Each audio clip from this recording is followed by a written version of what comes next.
அஸ்ஸலாமு அலைக்கும். இது ஒன்று போதுங்க உங்கள் சிலிண்டரை நிறைய மிச்சம் பண்ணலாம். எத்தனை வருஷம் உப்பு கரையாக இருந்தாலும் சட்டுன்னு 5 நிமிஷத்தில் நீக்கிடலாம். பால் காய்ச்சையில் ஒரு டம்ளர் மட்டும் போட்டு பாருங்க. இனிமேல் கரப்பாம்பூச்சி தொல்லைக்கு பாய் பாய் சொல்லுங்க. அடேங்கப்பா, இவ்வளோ டிப்ஸா? ஹாய் ஃப்ரெண்ட்ஸ், எல்லாரும் எப்படி இருக்கீங்க? இன்னைக்கு நம்ம சேனல் ரொம்பவே யூஸ்ஃபுல்லான கிச்சன் டிப்ஸ் தான் பார்க்க போகிறோம். அதுக்கு முன்னாடி சேனல் சப்ஸ்கிரைப் பண்ணாதவங்க சப்ஸ்கிரைப் பண்ணிக்கோங்க. Welcome to Elan kitchen. First tip பார்க்கலாமா? நம்ம குழந்தைங்களுக்கு கொடுக்குற மருந்து கொடுக்குறதுலே பெரிய விஷயம். இந்த மாதிரி மாத்திரை நுணுக்கி நம்மளுக்கு பிள்ளைங்களுக்கு ஊட்டி விடுறது தான் பெரிய விஷயமா இருக்கும். நம்ம அதுக்கு ஒரு பேப்பரோ இல்லை துணியோ கிழித்து நம்ம அதில் நுணுக்கி வச்சு நம்ம அதுக்கப்புறம் சங்கில் வச்சு கொடுப்போம். அப்படி இல்லாமல் இந்த மாதிரி பெரிய ஸ்பூன் ஒன்று எடுத்துக்கோங்க, சின்ன ஸ்பூனும் எடுத்துக்கோங்க. இந்த நுணுக்க மாத்திரையை எந்த மாத்திரை நுணுக்கணுமோ அதை இந்த மாதிரி வச்சுட்டு சின்ன ஸ்பூனை வச்சு நம்ம அழுத்தணும் அப்படின்னா ஈஸியாக நுணுங்கி வந்துடுது. இதில் கொஞ்சமாக தண்ணி சேர்த்து நம்ம பிள்ளைங்களுக்கு கொடுத்துடலாம். ரொம்பவே யூஸ்ஃபுல்லான சிம்பிளான டிப்ஸு, ட்ரை பண்ணி பாருங்கள்.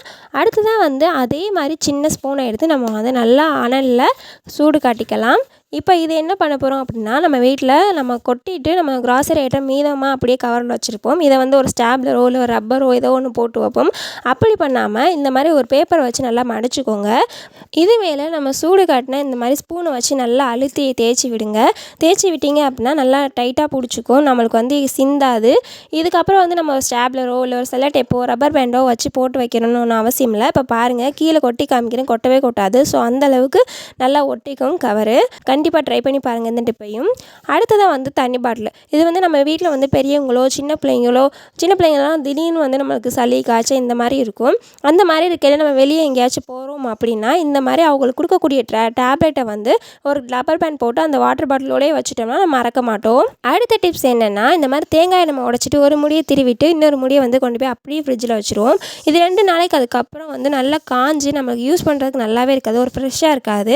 அதுக்கு இந்த மாதிரி பிளாஸ்டிக் பேப்பர் நல்லா சுற்றிட்டு வச்சோம் அப்படின்னா நம்மளுக்கு நல்லா ஃப்ரெஷ்ஷாக இருக்கும். அடுத்ததான் இந்த மாதிரி கிராசரி ஐட்டம் கொட்டி வைக்கல. இந்த மாதிரி பருப்பு இல்லை பட்டாணியோ இல்லை உளுந்து பருப்போ வேறு ஏதோ நம்மளுக்கு கொட்டி நிறையா ஸ்டோர் பண்ணி வைக்கையில் வண்டு பூச்சி வைக்கிறதுக்கு நிறையவே வாய்ப்பு இருக்குது. அதுக்கு நம்ம யூஸ் பண்ணிட்டு தூக்கி போடக்கூடிய கொட்டாங்குச்சி சிரட்டையை கொஞ்சமாக போட்டு வச்சோம்னா வண்டு பூச்சி எதுவுமே வைக்காது. கண்டிப்பாக இந்த டிப்பையும் ட்ரை பண்ணி பார்த்துட்டு எப்படி இருந்துச்சுன்னு ஷேர் பண்ணுங்கள். அடுத்த டிப் என்ன அப்படின்னா, நமக்கு கையில் நகம் எல்லாத்தையும் நல்லா க்ளீனாக நல்லா வெட்டினதுக்கப்புறம் தான் நம்மளுக்கு இந்த மாதிரி பூண்டு பேஸ்ட்லாம் தீர்ந்து போகும். அப்போதைக்கு நம்ம அந்த மாதிரி பூண்டை வச்சு விரிச்சோம் அப்படின்னா கையில் நகம் ரொம்பவே எரியும். அப்படி எப்படி நம்ம இது பண்ணுறது அப்படின்னா, நம்ம வேஸ்ட்டாக தூக்கி போடக்கூடிய வாட்டர் பாட்டில் மூடியை வச்சு இந்த மாதிரி நம்ம செஞ்சோம் அப்படின்னா நம்மளுக்கு ஈஸியாக உரிக்க வரும். நிறைய பூண்டு ஈஸியாகவே உரிச்சிடலாம். கண்டிப்பாக ட்ரை பண்ணி பாருங்கள். ஸோ நார்மலாக நம்ம பூண்டு உரிக்கையிலையுமே நம்ம கீழே தரையில் தட்டிட்டு உரிப்போம். ஸோ அந்த மாதிரி உரிக்கையிலையுமே நம்மளுக்கு பூண்டு நிறைய வேஸ்ட் ஆகிறதுக்கு வாய்ப்பு இருக்குது. இந்த மாதிரி நம்ம வேஸ்ட்டாக தூக்கி போடக்கூடிய வாட்டர் பாட்டில் மூடியோ இல்லை சிரப் பாட்டில் மூடியோ இந்த மாதிரி யூஸ் பண்ணி ஈஸியாக பூண்டை உரிச்சிக்கலாம். அடுத்ததாக இந்த மாதிரி பிளாஸ்டிக் பாக்ஸே நம்ம எல்லார் வீட்லேயுமே இருக்கும். ஸோ இதை எப்படி ரீயூஸ் பண்ணுறதுன்னு தான் பார்க்க போகிறோம். இந்த மாதிரி யூஸ் அண்ட் த்ரோ பாக்ஸை எப்படி ரீயூஸ் பண்ணுறதுன்னு, இந்த பாக்ஸை நான் கட் பண்ணுற மாதிரி நல்லா கத்தியை சூட் பண்ணிவிட்டு கட் பண்ணிக்கோங்க. இப்போ கட் பண்ணிவிட்டு காமிக்கிறேன் பாருங்கள். இந்த மாதிரி கட் பண்ணிவிட்டு நம்ம சைடில் காமிக்கிறேன், இந்த இடத்துல மட்டும் நல்லா கிராஸாக கட் பண்ணிக்கோங்க. அப்போ தான் சின்ன சின்ன பிளேட்ஸ் வைக்கிறதுக்கு நம்மளுக்கு ஸ்ட்ராங்காக நிற்கும். இப்போ இது நம்ம என்ன யூஸ்க்காண்டி நம்ம இந்த மாதிரி செஞ்சுருக்கோம் அப்படின்னா, நம்ம வீட்டில் இருக்கக்கூடிய வெஞ்சன தட்டுன்னு சொல்லுவோம் இல்லையா, சின்ன சின்ன தட்டு, நம்ம சோறு வடி தட்டு இல்லை இந்த மாதிரி சின்ன சின்ன பீரிஸ், இதை நம்ம இந்த மாதிரி ஸ்டாண்டாக யூஸ் பண்ணிக்கலாம். வேஸ்ட்டாக தூக்கி போடக்கூடிய யூஸ் அண்ட் த்ரோ பாக்ஸை இந்த மாதிரி ரீயூஸ் பண்ணோம் அப்படின்னா நம்மளுக்கு ஒரு ஸ்டாண்டாகவும் ஆயிடுச்சு, நம்மளுக்கு ரீயூஸ் பண்ண ஒரு ஹாப்பியாகவும் ஆயிடுச்சு. கண்டிப்பாக ட்ரை பண்ணி பாருங்கள். இது எங்கே வேணாலும் வச்சுக்கலாம், ரொம்பவே ஈஸியாக இருக்கும். நான் 3 பிளேட் இருந்தால் போதும் அப்படிங்கிறதுக்காண்டி இந்த மாதிரி ஹோல் போட்டிருக்கேன். நீங்கள் நிறையா கூட போட்டுக்கலாம். அடுத்ததாக இந்த மாதிரி டேப்லெட், நம்ம வேஸ்ட்டாக போன எக்ஸ்பைரியான டேப்லெட்டை நம்ம தூக்கி எறிஞ்சிருவோம். ஸோ அதை இனிமேல் தூக்கி எறியாமல் எதுக்கு யூஸ் பண்ணலாம் அப்படின்னா, இந்த மாதிரி சிலிண்டர், நம்ம சிலிண்டருக்கு இந்த டேட்டில் பிரிச்சிருக்கோம், ஓப்பன் பண்ணி நம்ம எரிச்சிருக்கோம் அப்படிங்கிறதுக்கு ஒரு கேலண்டர் இதை நம்ம பிரித்து அதை சிலிண்டரில் ஒட்டுவோம். இல்லை அப்படின்னா நம்ம பேப்பரில் எழுதி ஒட்டுவோம். ஸோ இனிமேல் அப்படி பண்ணாமல் இந்த மாதிரி டேப்லெட்டில் அந்த டேட்டை நம்ம என்றைக்கு ஓப்பன் பண்ணிக்கோமோ அந்த டேட்டை நம்ம போட்டுட்டோம் அப்படின்னா நம்மளுக்கு ரொம்பவே யூஸ்ஃபுல்லாக இருக்கும். நம்மளுக்கு வேணும் அப்படின்னா டக்குன்னு அழிச்சிக்கலாம். இல்லை இது இன்னும் ஸ்ட்ராங்காக நமக்கு தெரியணும் அப்படின்னா அந்த டேப்லெட்டை கொஞ்சமாக தண்ணியில் நினச்சிட்டு நம்ம யூஸ் பண்ணிக்கலாம். நம்ம வேஸ்ட்டுன்னு நினச்சி தூக்கி போடக்கூடிய ஒவ்வொரு பொருளையுமே நிறைய ரீயூஸ் ஐடியாஸ் இருக்கும். இந்த டிப் பிடிச்சிருந்தா ஒரு லைக் அண்ட் ஷேர் பண்ணுங்கள், மறந்துடாமல் சப்ஸ்கிரைப் பண்ணிக்கோங்க. அடுத்த டிப் நம்ம இந்த மாதிரி வாட்டர் பாட்டிலோட மூடி நிறைய நம்ம வீட்டில் கிடக்கும். இதை எப்படி நம்ம ரீயூஸ் பண்ணுறது அப்படின்னா, நான் கட் பண்ணுற மாதிரி நல்லா கத்தியை சூடு பண்ணிவிட்டு நல்லா கட் பண்ணி எடுத்துக்கோங்க. இதில் நடுவில் மட்டும் கத்தியை சூடு பண்ணி வச்சா போதும். ஸோ 2 பக்கமே இந்த மாதிரி வந்துடும். இப்போ 3 பாட்டில் மூடியிலையுமே நான் நான் இந்த மாதிரி வச்சுக்கிறேன். ஸோ இதை நல்லா வச்சுட்டு பின் பக்கமாக நல்லா வளைச்சி விட்டுருங்க. ஸோ இதை வளைச்சி விட்டு நம்ம என்ன பண்ண போகிறோம் அப்படின்னா, நமக்கு கிளிப்புக்கு பதிலாக துணி மாட்டுற கிளிப்புக்கு பதிலாக இதை வந்து நம்ம யூஸ் பண்ணிக்கலாம். ஸோ நான் எப்படி வளைச்சி விட்டுருக்கேன்னு பாருங்கள். பின்னாடி வந்து உடையிற மாதிரி இருக்கணும், இந்த மாதிரி வளைச்சி விட்டுருக்கேன். ஸோ இதை வந்து நம்ம துணியில் நல்லா மாட்டி விட்டுட்டு நல்லா அழுத்தி விட்டுட்டோம் அப்படின்னா நம்மளுக்கு துணியை நல்லா கேட்ச் பண்ணிக்கும், துணி வந்து கீழே விழுகாது. கண்டிப்பாக இந்த ட்ரிப்பையுமே ட்ரை பண்ணி பாருங்கள். நம்ம வேஸ்ட்டுன்னு நினச்சி நம்ம தூக்கி போட போகிறோம். வாட்டர் பாட்டில் மூடியில் இவ்வளோ பெரிய டிப்ஸ் இருக்குது அப்படின்னா இனிமேல் வாட்டர் பாட்டில் மூடியை பார்த்தாவே நம்ம விட மாட்டோம்.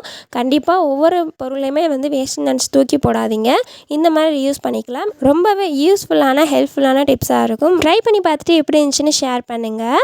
அடுத்ததான் வந்து நம்ம வீட்டில் கரப்பாம்பூச்சி தொல்லை நிறையவே இருக்கும். ஸோ அதுக்கு வந்து நான் ஒரு 5 கிராம்பு எடுத்துக்கிறேன். இந்த கிராம்பு வந்து ஒரு இடிகளில் போட்டு நல்லா இடித்து எடுத்துக்கலாம். இந்த இடிகளோட கவர் வந்து நம்ம லிக்யூட் கவரில் செஞ்ச ஒரு கவர் தான். ஸோ இது வந்து இதுக்கு முன்னாடி வீடியோவில் போட்டிருக்கேன், கண்டிப்பாக செக் பண்ணி பாருங்கள். இந்த கிராம்போடு வந்து கொஞ்சமாக உப்பு சேர்த்து நல்லா இடிச்சுக்கிறேன். இப்போ இதை வந்து நல்லா இடித்து பொடியாக்கியாச்சு. இதில் வந்து 1 டேபிள் ஸ்பூன் வந்து பேக்கிங் சோடா சேர்த்துக்கிறேன். இந்த பேக்கிங் சோடா சேர்த்துட்டு நல்லா கலந்து எடுத்துக்கோங்க ஒன்று போல். இதில் வந்து கோல்கேட் பேஸ்ட் இருக்கும் இல்லையா, அதையும் வந்து இதோட சேர்த்துக்கிறேன். ஸோ பேஸ்ட் வந்து ஓரளவுக்கு சேர்த்தா போதும். ஸோ இதை நல்லா போட்டு நல்லா செட் பண்ணிடுங்க. நல்லா கிண்டிட்டு முடிஞ்ச அளவுக்கு ஸ்பூன்லேயே நல்லா ட்ரை பண்ணி பாருங்கள். இல்லை அப்படின்னா நம்ம கையிலே நல்லா போட்டு நல்லா பிசைஞ்சு எடுத்துருங்க. நல்லா ஒன்று சேர்ந்து வர அளவுக்கு நல்லா பிசைஞ்சு எடுத்துக்கோங்க. இப்போ பாருங்கள் நல்லா பிசைஞ்சாச்சு.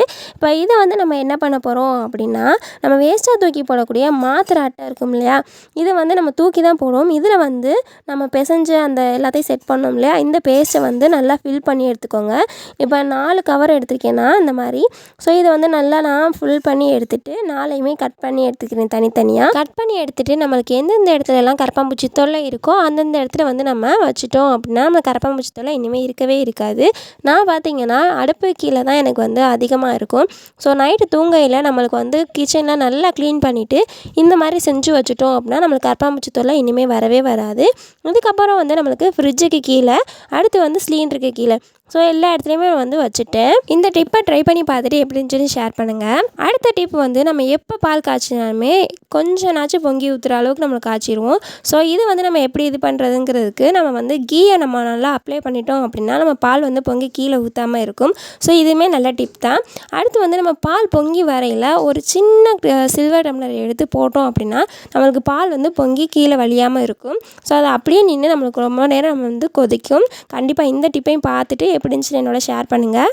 வந்து லைட்ரு தான். லைட்ரு வந்து நம்மளுக்கு எண்ணெய் பிசுக்காக இருக்கிற மாதிரி இருக்கும். இதுக்கு வந்து நம்ம வீட்டில் இருக்கக்கூடிய கோல்கேட் பேஸ்ட்டை வச்சு நல்லா இது தேய்ச்சி எடுத்துக்க போகிறோம். சும்மா வேறு எதுவுமே நமக்கு யூஸ் பண்ண வேணாம். இந்த கோல்கேட் பேஸ்ட் மட்டும் இந்த எண்ணெய் பிசுக்கை வந்து நல்லா நீக்கிடும். ஸோ இந்த மாதிரி நல்லா அப்ளை பண்ணிவிட்டு ஒரு காட்டன் துணியை வச்சு ரப் பண்ணி எடுத்தீங்க அப்படின்னா அந்த எண்ணெய் பிசுக்கே இருக்காது. ரொம்ப ஈஸியாக ரிமூவ் பண்ணிடலாம். கண்டிப்பாக ட்ரை பண்ணி பாருங்கள். ஸோ நம்ம ரப் பண்ணி எடுக்கக்கூடிய கிளாத் வந்து நல்ல காட்டன் கிளாத்தாக வச்சுக்கோங்க. ஸோ அதுதான் நம்மளுக்கு ஈஸியாக ரிமூவ் பண்ணி தரும். ரொம்ப எண்ணெய் பிசுக்காக இருந்துச்சுன்னா லைட்ரு வந்து சில நேரத்தில் நம்மளுக்கு ஒர்க் ஆகாது. ஸோ வீக்லி ஒன்ஸ் இந்த மாதிரி நம்ம க்ளீன் பண்ணி வச்சுட்டோம் அப்படின்னா லைட்ரு வந்து நல்லா லைஃப் கொடுக்கும். கண்டிப்பாக ட்ரை பண்ணி பாருங்கள். கொஞ்சம் கூட இப்போ பாருங்கள் எண்ணெயே இல்லை, ஆயில் பிசுப்பே இல்லை. கண்டிப்பாக ட்ரை பண்ணி பாருங்கள். அடுத்ததாக இந்த டிப்ஸ் வந்து இடுக்கியை வச்சு தான் நம்ம வந்து ஃபேன் க்ளீன் பண்ண போகிறோம். எவ்வளோ ஈஸியாக க்ளீன் பண்ணுறதுன்னு வாங்க பார்க்கலாம். இந்த மாதிரி நல்லா காட்டன் கிளாத் வந்து நீங்கள் எடுத்துக்கோங்க. இந்த மாதிரி 2 துண்டாக கிழிச்சு எடுத்துகிட்டு இடுக்கியோட 2 கார்னர்லையுமே இந்த மாதிரி காட்டன் துணியை வந்து கட்டிக்கோங்க. இதில் வந்து நம்ம ஸ்ப்ரே பண்ணிவிட்டு நம்ம வந்து தொடச்சோம் அப்படின்னோம்னா ரொம்ப ஈஸியாக துடைக்க வருது. கண்டிப்பாக ட்ரை பண்ணி பாருங்கள். இடுக்கியை வச்சு இவ்வளோ ஈஸியாக க்ளீன் பண்ணலாமான்னு நீங்களே ஷாக் ஆயிடுவீங்க. கண்டிப்பாக ட்ரை பண்ணி பாருங்கள். ஸோ பாருங்கள், இந்த மாதிரி ஒரு பக்கம் வந்து நல்லா கட்டி எடுத்துட்டேன். இதே மாதிரி இன்னொரு பக்கமும் கட்டிட்டு நான் உங்களுக்கு காமிக்கிறேன். இப்போ 2 பக்கமே நல்லா கட்டியாச்சு. இப்போ வந்து வீட்டில் நம்ம நார்மலாக ஸ்ப்ரே யூஸ் பண்ணுவோம் இல்லையா, இந்த மாதிரி விம் ஜெல்லு இதெல்லாம் வந்து தண்ணியில் கலந்து வச்சுருப்போம். அந்த ஜெல் மட்டும்தான், அந்த ஸ்ப்ரே மட்டும் நான் நல்லா ஸ்ப்ரே பண்ணி எடுத்துக்கிறேன். இப்போ வந்து ஃபேன்லேயும் வந்து அந்த ஸ்ப்ரே நல்லா ஸ்ப்ரே பண்ணி எடுத்துக்கிறேன். பாருங்கள், ஃபுல்லாகவே ஸ்ப்ரே பண்ணிடுவோம். நம்ம வேறு எதுவுமே நம்ம யூஸ் பண்ண தேவையில்லை. ஸோ ரொம்ப ஒற்றையாக இருந்தாலுமே வந்து லைட்டாக வந்து விளக்கமாற்ற வச்சு தட்டி விட்டுட்டு இந்த மாதிரி நம்ம இடுக்கி வச்சு தொடச்சி எடுத்தோம் அப்படின்னா நீட்டாக க்ளீனாகி வந்துடுதுங்க.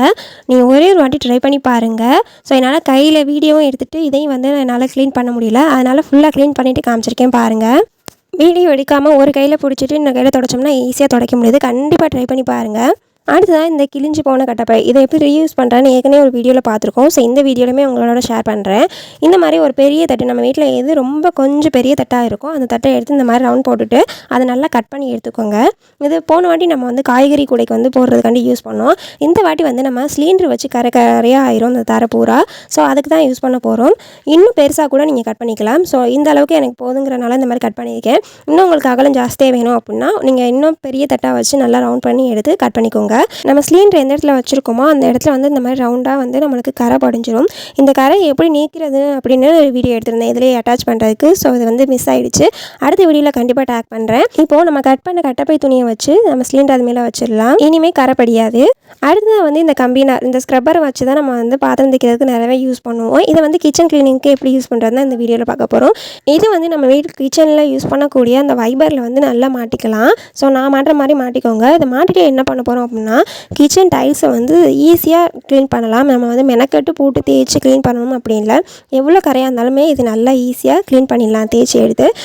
கிச்சன் டைல்ஸில் வந்து கொஞ்சமாக தண்ணி தெளித்து விட்டு நல்லா ஊற விட்டுருங்க. அதுக்கப்புறம் நம்ம வீட்டில் யூஸ் பண்ணக்கூடிய விம் ஜெல்லோ இல்லை சோப்போ இல்லை லிக்விடோ ஏதோ ஒன்று நம்மளுக்கு வந்து ஊற்றி நல்லா தெளித்து விட்டுட்டு நம்ம இதை வச்சு தேய்ச்சி எடுத்தோம் அப்படின்னா நம்ம கிச்சன் டைல்ஸ் வந்து நல்லா பளிச்சுன்னு ஆயிரும். கொஞ்சம் கூட எண்ணெய் பிசுக்கே இருக்காது. கண்டிப்பாக ட்ரை பண்ணி பாருங்கள். ஸோ நமக்கு தேய்க்கிறதுக்கு ரொம்ப மெனக்கட்டு தேய்க்க வேணாம். நம்ம நார்மலாக தேய்ச்சாவே போதும். ரொம்பவே ஈஸியாக க்ளீன் ஆகி வருது. கண்டிப்பாக இந்த டிப்ஸை ட்ரை பண்ணி பார்த்துட்டு எப்படி இருந்துச்சுன்னு என்னோட கமெண்ட்டில் ஷேர் பண்ணுங்கள். அதுக்கு முன்னாடி இந்த டிப்ஸ் பிடிச்சிருந்துச்சு அப்படின்னா ஒரு லைக் பண்ணிவிட்டு ஒரு ஷேர் உங்கள் ஃப்ரெண்ட்ஸ்க்கு யாருக்காச்சும் பண்ணிவிடுங்க. நீங்கள் பண்ணக்கூடிய ஒவ்வொரு லைக்குமே இன்னும் எனக்கு மோட்டிவேட்டடாக இருக்கும். ஸோ மறந்துடாமல் சப்ஸ்கிரைப் பண்ணிவிட்டு ஒரு லைக்கையும் தட்டி விட்டுருங்க. பாருங்கள் இப்போ கிச்சன் நல்லா க்ளீனாகி வந்துருச்சு. இந்த மாதிரி ட்ரை பண்ணி பார்த்துட்டு எப்படி இருந்துச்சுன்னு சொல்லுங்கள். அடுத்ததாக நைட் ரொட்டீனாக நம்ம எல்லாருமே கிச்சனை க்ளீன் பண்ணிட்டு படுவோம். அடுப்பையும் வந்து நல்லா தொடச்சிட்டு படுப்போம். காலையில் எழுந்திரிச்சு பார்க்கையில நம்மளுக்கு கரப்பாம்பூச்சி தொல்லை, எறும்பு தொல்லை இதெல்லாம் எதுவுமே இல்லாமல் இருக்கணும் அப்படின்னா அந்த நைட் க்ளீனிங்கில் வந்து இதையும் கொஞ்சம் சேர்த்துக்கோங்க. இப்போ வந்து ஒரு பவுலில் வந்து நான் ஒரு 3 கற்பூரத்தை வந்து நல்லா நுணுக்கி போட்டிருக்கேன். இதில் வந்து கொஞ்சமாக ஒரு 2-3 ட்ராப்ஸ் வந்து டெட்டால் ஊற்றினா போதும். ஸோ இது ரெண்டையும் கலந்து நம்ம எப்பயும் போல் நார்மலாக தொடச்சி விட்டுட்டு படுத்தா போதும். ஸோ நைட் க்ளீனிங்கில் கண்டிப்பாக அதை சேர்த்துக்கோங்க. நம்மளுக்கு கவுண்டர் டாப்பில் எறும்பு தொல்லையோ கரப்பாம்பூச்சி தொல்லையோ பள்ளி தொல்லையோ கண்டிப்பாக வராது. அந்த கற்பூர ஸ்மெல்லுக்கே வந்து கரப்பாம்பூச்சி எறும்பும் பக்கத்தில் வரவே வராது. கண்டிப்பாக வந்து இந்த டிப்பை ட்ரை பண்ணி பாருங்கள். ஜஸ்ட் நீங்கள் வந்து க்ளீன் பண்ணையில் இந்த கற்பூரத்தையும் டெட்டாலையும் வந்து சேர்த்துக்க போகிறீங்க. மார்னிங் நீங்கள் கிச்சனுக்குள்ளே வரையில் அந்த கற்பூரத்தோடைய அந்த டெட்டாலோட ஸ்மெல்லும் மிக்சிங் ஆகி நல்ல ஸ்மெல்லாக இருக்கும் உங்களுக்கு கிச்சனே. எறும்பு தொந்தரவு சுத்தமாகவே இருக்காது. மஸ்ட்டு ட்ரை பண்ணி பாருங்கள். அடுத்து நம்ம வீட்டில் வேஸ்ட்டாக தூக்கி போடக்கூடிய அந்த வாட்டர் பாட்டில் மூடி இருக்கும் இல்லையா, அதை வச்சு இன்றைக்கி இது யூஸ் பண்ண போகிறோம். இந்த வாட்டர் பாட்டில் மூடியில் கொஞ்சமாக காட்டன் எடுத்துக்கோங்க. இதில் வந்து நம்ம யூஸ் பண்ணக்கூடிய கம்ஃபர்ட் நம்ம வீட்டில் உங்களுக்கு என்ன ஸ்மெல் பிடிக்குமோ அதை வந்து இதில் ஃபுல்லாக வந்து காட்டன் ஃபுல்லாகவே நனையிறபடி நல்லா ஊற்றி இது பண்ணிக்கோங்க. இதை வந்து அந்த இதுக்குள்ளே வச்சுட்டு வாட்டர் பாட்டில் மூடியில் வச்சுட்டு அதுக்கு மேலேயும் நான் இன்னும் கொஞ்சம் கம்ஃபர்ட்டை ஊற்றிக்கிறேன். உங்களுக்கு பாத்ரூமில் இல்லை உங்களுக்கு எங்கே ஸ்மெல் வந்து நல்லா வரணும் அப்படிங்கிற இடத்துல வந்து நீங்கள் கொண்டு போய் வச்சுருங்க.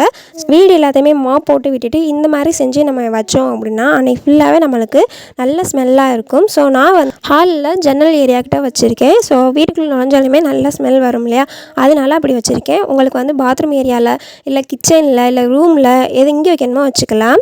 அடுத்ததாக வந்து இதுவுமே காட்டன் வச்சு தான் அடுத்த டிப்புமே. இந்த காட்டனை வந்து சின்னதாக பிச்சுட்டு அதுக்குள்ளே வந்து நம்ம கொஞ்சமாக கற்பூரத்தை ஃபுல்லாக வச்சுட்டு சுருட்டிக்க போகிறோம். இதுதான் இந்த டிப்பு. இது எதுக்கு இப்படி பண்ணுறோம் அப்படின்னா கிச்சனில் வந்து கிராசரி ஐட்டம் இதெல்லாம் வந்து நம்ம அடுக்கி வச்சுருப்போம். அந்த கிராசரி ஐட்டத்துக்கிட்ட வந்து எறும்பு முக்கும் இல்லை வந்து வண்டு கரப்பாம்பூச்சின்னு அதுக்குள்ளே போய் ஒளிஞ்சிக்குவாங்க. ஸோ அதனால வந்து என்ன பண்ண போகிறோம் அப்படின்னா இதை வந்து நம்ம ஒவ்வொரு செல்ஃப்லேயுமே வச்சுட்டோம். இந்த கார்னரில் ஒன்று அந்த கார்னரில் ஒன்று வச்சுட்டோம் அப்படின்னா இந்த தொந்தரவு இருக்காது. ஸோ நீங்கள் கிச்சன் இதில் தான் வைக்கணும் அப்படிங்கிறது இல்லை. ரூமில் நம்ம துணி அடுக்கி வச்சுருப்போம் இல்லையா, அங்கேயுமே வந்து நம்ம இதை யூஸ் பண்ணிக்கலாம். கிச்சனில் வைக்கிறதுக்கு மெயின் ரீசனே வந்து எறும்பு தொந்தரவு, வண்டு, கரப்பாம்பூச்சி. ஸோ இது 3 தான். உங்களுக்கு வந்து கற்பூர வாடைக்கு வந்து இந்த 3மே உங்களுக்கு வந்து பக்கத்தில் வரவே வராது. கண்டிப்பாக ட்ரை பண்ணி பாருங்கள். இந்த டிப்ஸ் எல்லாம் பிடிச்சிருந்துச்சுன்னா ஒரே ஒரு லைக் மட்டும் பண்ணிடுங்க. அடுத்ததாக வந்து கடைசி டிப்ஸுக்கு நம்ம வந்தாச்சு. இந்த மாதிரி ஒரு பவுல் எடுத்துக்கிறேன். இதில் வந்து 2 டேபிள் ஸ்பூன் அளவுக்கு வந்து பேக்கிங் சோடா வந்து நான் கொஞ்சம் நிறையாவே எடுத்துக்கிறேன். ஸோ அந்த மாதிரி எடுத்துக்கோங்க. எடுத்துகிட்டு ஒரு எலுமிச்சம்பழத்தை ஃபுல்லாகவே புழிஞ்சு விடுங்க. நம்ம புழிஞ்சு விட்ட உடனே வந்து நல்லா முறையாக வரும். ஸோ இதில் வந்து கொஞ்சமாக தண்ணி விட்டுக்கோங்க. உங்கள்கிட்ட வினிகர் இருந்தாலுமே இதில் வந்து தண்ணிக்கு பதிலாக ஊற்றிக்கோங்க. சரி, நம்ம இது எதுக்கு அப்படி பண்ண போகிறோம் அப்படின்னா பாத்ரூம் கதவு வந்து நமக்கு கீழே வந்து ரொம்ப உப்பு பூத்த மாதிரி இருக்கும். ஸோ ரொம்ப உப்பு கரையாக இருக்கும். இதை வந்து நம்ம போட்டு நல்லா தேய்ச்சி எடுத்தோம் அப்படின்னா நம்மளுக்கு அந்த உப்பு கரையே இருக்காது. கண்டிப்பாக இந்த டிப்பையுமே ட்ரை பண்ணி பாருங்கள். ஸோ இது ஃபுல்லாகவே நம்ம வந்து புழிஞ்சு விட்டுட்டு கொஞ்சமாக நான் தண்ணி சேர்த்துக்கிறேன். இல்லை உங்கள் வீட்டில் வந்து வினிகர் இருந்துச்சு அப்படின்னா வினிகர் சேர்த்துக்கோங்க. இன்னுமே ரிசல்ட் நல்லா கொடுக்கும். இதை வந்து நல்லா கரைச்சி எடுத்துக்கோங்க. கரைச்சி எடுத்துட்டு அந்த பாத்ரூம் கதவோட கடைசி அந்த இதில் கீழே வந்து நம்மளுக்கு ரொம்ப உப்பு கரையாக இருக்கும். இதை வந்து நல்லா வந்து தெளித்து விட்டுருங்க. தெளித்து விட்டுட்டு கொஞ்சம் நேரம் ஊற விட்டுட்டு நல்லா நம்ம தேய்ச்சி எடுத்தோம் அப்படின்னா கொஞ்சம் கூட அந்த உப்பு கரையே தெரியாது. பாருங்கள் இப்போ எந்த அளவுக்கு உப்பு கரையாக இருக்குது கீழே அப்படின்னு சொல்லி பாருங்கள். நம்மளுக்கு முன்பக்கம் வந்து ரொம்ப உப்பு கரையாக இருந்துச்சுன்னா கெஸ்ட்டு யாராச்சும் வரையில் ரொம்பவே அசிங்கமாக தெரியும். ஸோ இதை ஃபஸ்ட்டு நம்ம வந்து ரிமூவ் பண்ணணும். இப்போ பார்த்தீங்கன்னா இந்த உப்பு கரைக்கு நல்லா வந்து இதை தெளித்து விட்டுக்கிறேன். இப்போ தெளித்து விட்டதுக்கப்புறம் ஒரு 2 மினிட்ஸ் நல்லா ஊறட்டும். ஸோ இதுக்கப்புறம் அதுக்கப்புறம் வந்து நம்ம என்ன பண்ண போகிறோம் அப்படின்னா, நம்ம வந்து இந்த வைபரில் அந்த நார் வந்து மாட்டினோம் இல்லையா, அதை வச்சு நல்லா தேய்ச்சி எடுத்துக்க போகிறோம். இந்த மாதிரி அந்த இது கொஞ்சம் இருந்ததுமே வந்து நான் ஃபுல்லாக வந்து கதவு ஃபுல்லாகவே ஊற்றி விட்டுட்டேன். ஸோ நல்லா ஊற்றி விட்டுட்டு நல்லா இந்த மாதிரி தேய்ச்சி எடுத்தோம்னா அந்த உப்பு கரையெல்லாம் நல்லா மாவாக வருது. உங்களுக்கு வந்து வீடியோவில் தெரியுதா என்னன்னு தெரியல. ஸோ அப்படியே எல்லாமே ரிமூவ் ஆகி வருது. கண்டிப்பாக ட்ரை பண்ணி பாருங்கள். இப்போ கையில் வந்து நான் எடுத்து தேய்ச்சிக்கிறேன். இப்போ இது எல்லாத்தையும் மடக்கி வச்சு நல்லா தேய்ச்சதுக்கப்புறம் ரொம்பவே பளிச்சுன்னு நல்லா ரிமூவ் ஆகி வந்துருச்சு. நல்லா தேய்ச்சி எடுத்துகிட்டு நம்ம வந்து ஸ்பாஞ்ச் வச்சுருப்போம் இல்லையா, இதை வச்சு நல்லா தேய்ச்சி எடுத்துக்கிறேன் தண்ணியை தொட்டு. ஸோ இப்போ நல்லா தொடச்சி எடுத்ததுக்கப்புறம் பார்த்தீங்கன்னா நல்லா பளிச்சுன்னு ஆயிடுச்சு. நான் வேறு எதுவுமே யூஸ் பண்ணலை, இது மட்டும்தான் யூஸ் பண்ணியிருக்கேன். இந்த சைடில் வந்து நம்ம பழைய வீடியோவும் டேக் பண்ணியிருக்கேன் பாருங்கள். இப்போ எந்த அளவுக்கு க்ளீனாக இருக்குது, ஏற்கனவே இந்த வீடியோ எப்படி இருக்குன்னு சொல்லி பாருங்கள். இப்போ கதவு வந்து நல்லா பளிச்சுன்னு ஆயிடுச்சு. கொஞ்சம் கூட அந்த உப்பு கரையே இல்லை. இந்த மாதிரி க்ளீனிங் வந்து நீங்கள் மந்த்லி ஒன்ஸ் பண்ணீங்க அப்படின்னா நமக்கு இந்த பாத்ரூம் கதவுல வந்து கரையே படாது, உப்பு கரையே சுத்தமாக சேராது. ஸோ அவ்வளோதாங்க, இன்றைக்கி நான் உங்களோட ஷேர் பண்ண டிப்ஸ் எல்லாமே உங்களுக்கு ரொம்ப பிடிச்சிருக்குன்னு நினைக்கிறேன். மறந்துடாமல் சப்ஸ்கிரைப் பண்ணி சப்போர்ட் பண்ணுங்கள். உங்கள் ஃப்ரெண்ட்ஸ் அண்ட் ஃபேமிலிக்கு ஷேர் பண்ணுங்கள், லைக் பண்ணுங்கள். தேங்க்ஸ் ஃபார் வாட்சிங்.